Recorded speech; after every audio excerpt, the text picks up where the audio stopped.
Without further ado, it's my pleasure to welcome the Mile High Flood District Executive Director to the podium.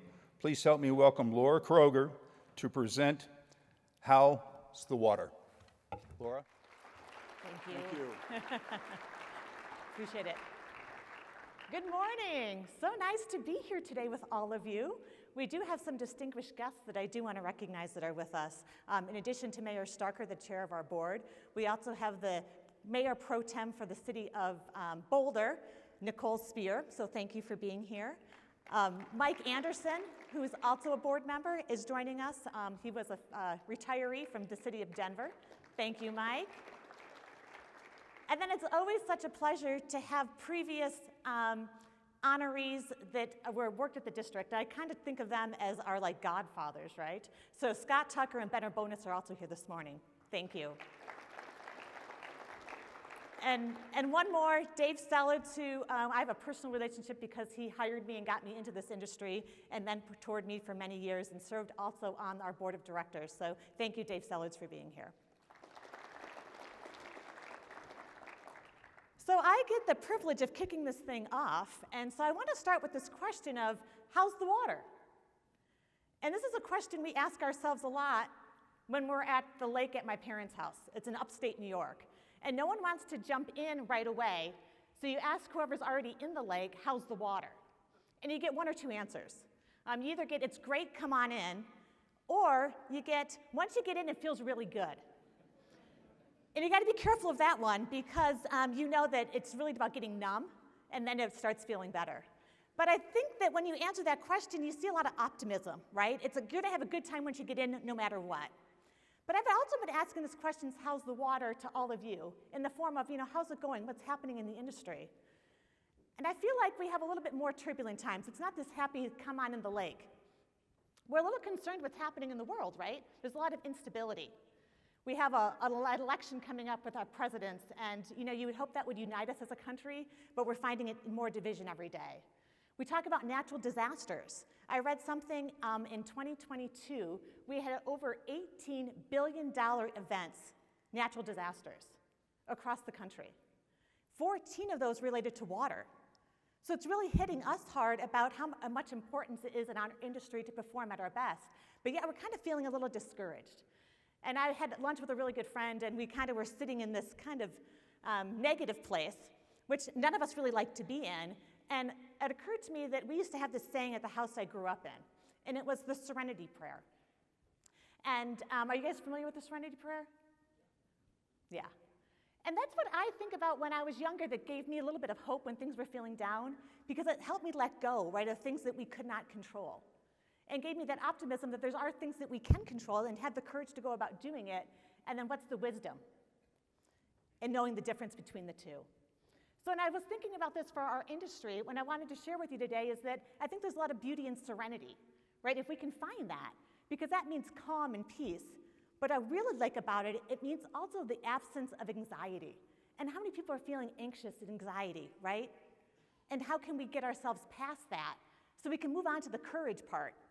Because we do want to have strength in the unknown. We don't know what's going to happen tomorrow or next year, but let's have the courage to face it and make something better of what we can do today. And then wisdom, right, is really about having good judgment, which is based off of our experience. So I wanted to frame today about how can we be in this space. So that's kind of part of what I'm talking about, because this is really important. We have people relying on us every day to be at our best so we can solve some of the big challenges that are before them. We're about protecting people, property, and our environment. That's what we're all shooting for. That's what our shared vision is. And I love the fact that there's over almost 600 of you here that are dedicated to that. But I want to think that it even goes further and beyond that to quality of life. That our project not only can help people reduce their flood risk, but also can enhance their lives. We have projects that can connect people with recreation, with nature, things that can just make them a healthier lifestyle. And we've got that responsibility, which really weighs on us. So moving beyond this discouraging point in our lives and looking ahead of how we can think about this more optimistic mindset is really what I wanted to focus my talk today with you on. So how do we get started with that? Does anybody remember what we talked about last year? Any little nod about the little things that we do? with great passion. Does that connect? I see some nods, thank you, I appreciate that. What I wanted to leave you with today is maybe some a little bit bigger nuggets on how to do that, but it really starts with one drop of water, right? It's these multiple drops of water, then we start creating these bigger pools of hope. And so let's talk about how we take this little drop and what that can mean for us. And this is where I go off the rocket a little bit, so bear with me. We're going to talk about an egg, a plug, and a pencil. So stay with us, okay? We're going to start off with this egg. And I was thinking about this quality of life and what makes me be in a good place. And the first thing that came to me was I love going home and having a conversation with my youngest child, Adam. He's 17, he's the only one left at home, and so he gets a lot of mom time now. I'm not sure he loves that, but I do. And so the first thing he'll ask me when I get home is, how was my day? And a lot of people ask you how your day is, right? But how many people listen to the answer? I can even think about people asking me about how my day is, and they've actually left the room before I even had a chance to answer it, right? So that first question is kind of that hard part of the egg, of this hard-boiled egg. It's that first question. But what Adam does is he listens, and he asks me a great follow-up second question. And then we start kind of getting into in the inside of the egg, the white. It's got some good value, right? But then he'll keep probing, and then we'll get to that yolk, which is really at the heart of where I'm at, or a situation where he gets to know me, and we really have a much better connection because he spent the time to listen and understand as we move forward.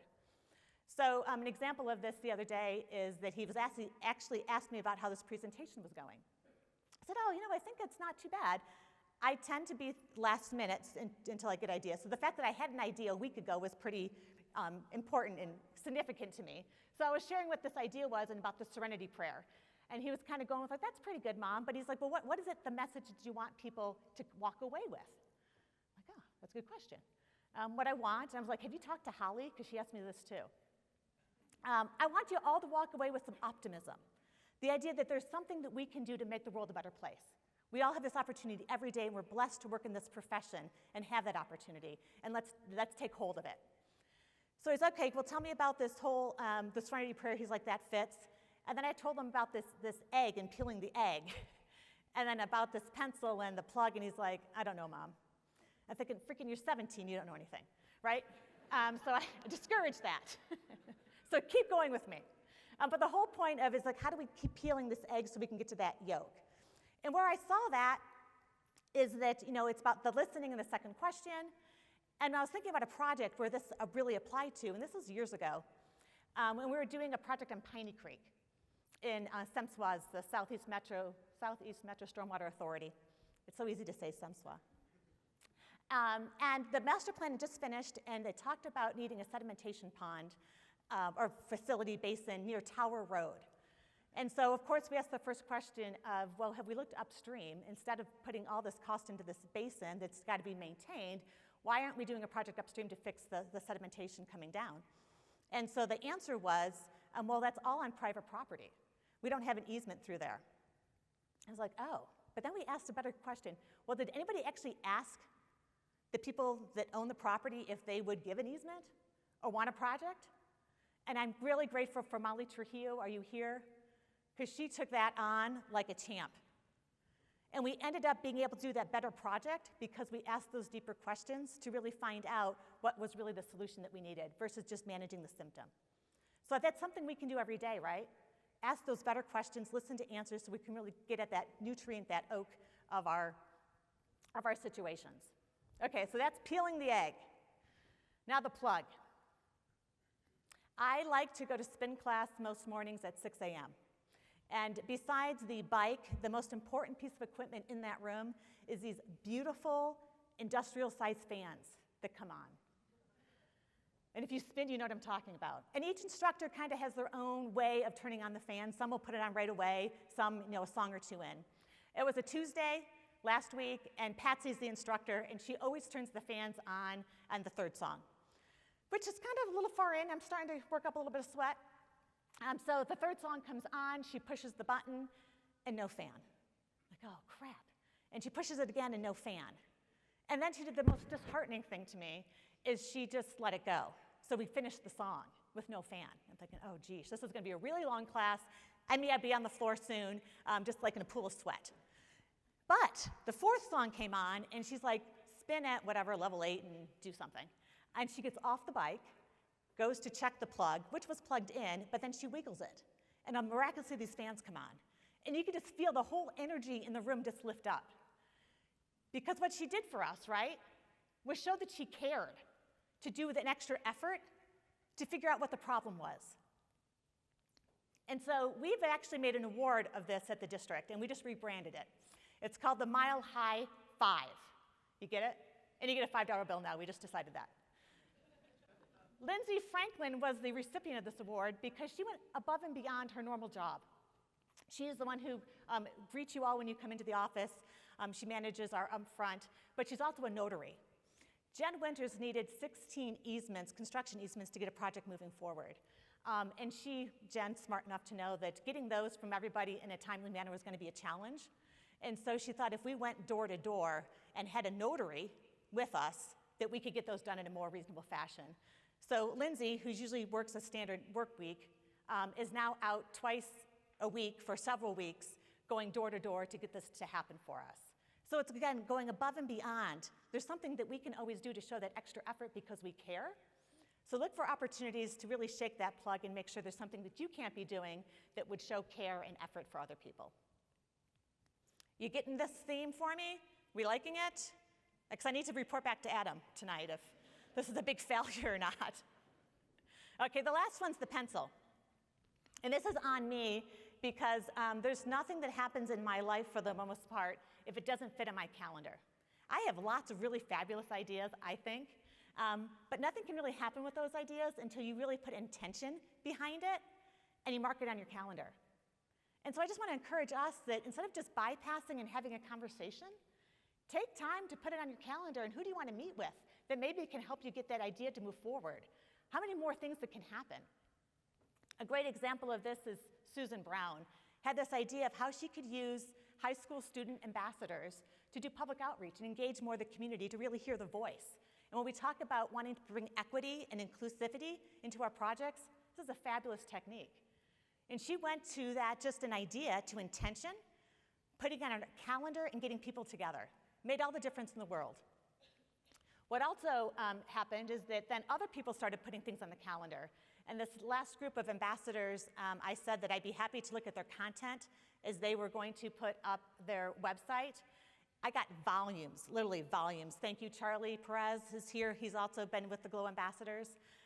Because now there's this amazing website that really helps future ambassadors understand what it means and outline how they can be successful in the future. Already going so well that we've got 2 more teams set up with our projects across. So again, an idea is just an idea until we put intention to it and get it on our calendars. So I encourage everybody to take that next step. All right, so we got peeling the egg, we're checking the plug, we're penciling it in. This is the mantra we're going to go with today. What does that look like for us at the district? Well, we spent some time trying to peel that egg to really get to the core when we were doing strategic planning last year. And again, we appreciate everybody's effort that helped us with that. We presented on this last year as our focus areas were advocacy, empowerment, workforce, as well as knowledge leadership. And what we wanted to make sure that when we were talking about that egg is understanding what their values are there. So under advocacy, we want to make sure that we're trusted voice and we can have a positive influence in the industry. In engagement or empowerment, we want to make sure people feel entrusted and competent and confident in what they're doing. For the workforce, we want people to be engaged in a sustainable group that can continue to meet the challenges that we have to move us forward as an industry. Then, of course, under knowledge leadership is how can we be collaborative and sharing of a platform. So we've been doing activities all year, moving us forward with the strategic plan, and most of you have been part of that with us, so we're very appreciative of the work that we've been able to accomplish. Need to acknowledge Dave Bennett, who helps us tremendously on the advocacy side that many of you don't really get to see, but he's been a strong voice in Washington with our elected officials as well as our federal agencies representing us. You're going to hear a little bit more when we talk about empowerment, about what it means to be a project champion.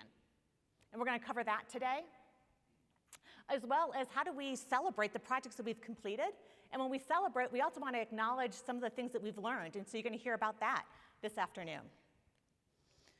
Workforce is one that you're not going to hear specifically about, but many of you have been helping us with this. It was this idea of how can we do a better job with doing continuous improvement to figure out what are those tension points of things that we're doing in our process that's not adding value. And very grateful for the City of Denver and for SEMSWA for piloting continuous improvement workshops with us. And we also did an internal one with several of you that helped us kind of reimagine how to do planning so we can get more projects through the process and add a greater value at the end of the day. So thank you, those are moving ahead.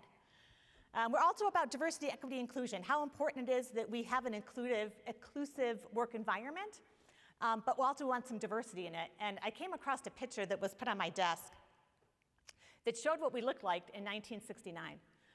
There was so much similarity, even the glassware is really all the same.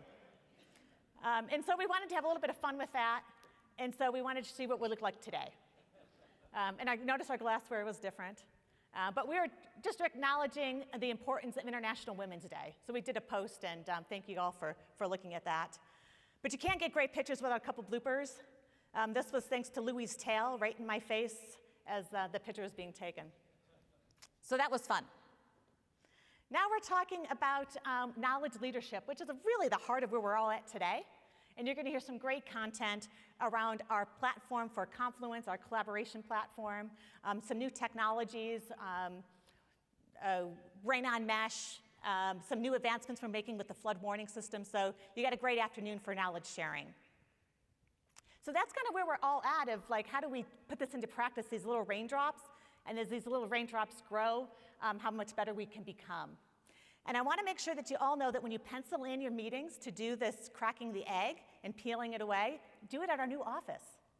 We've had a great time of having visitors come. We've got some really interesting meeting spaces. Our patio is open now, so make sure you use that. Jesse Clark apparently likes the stairway. That's an option if that's what you like. But we do have some traditional boardrooms as well. But I do need to make one disclaimer. This is really sad to everyone, but we really don't have Spanish tapas daily. We don't have fresh flowers or a musician to welcome you. But what we do have are furry friends.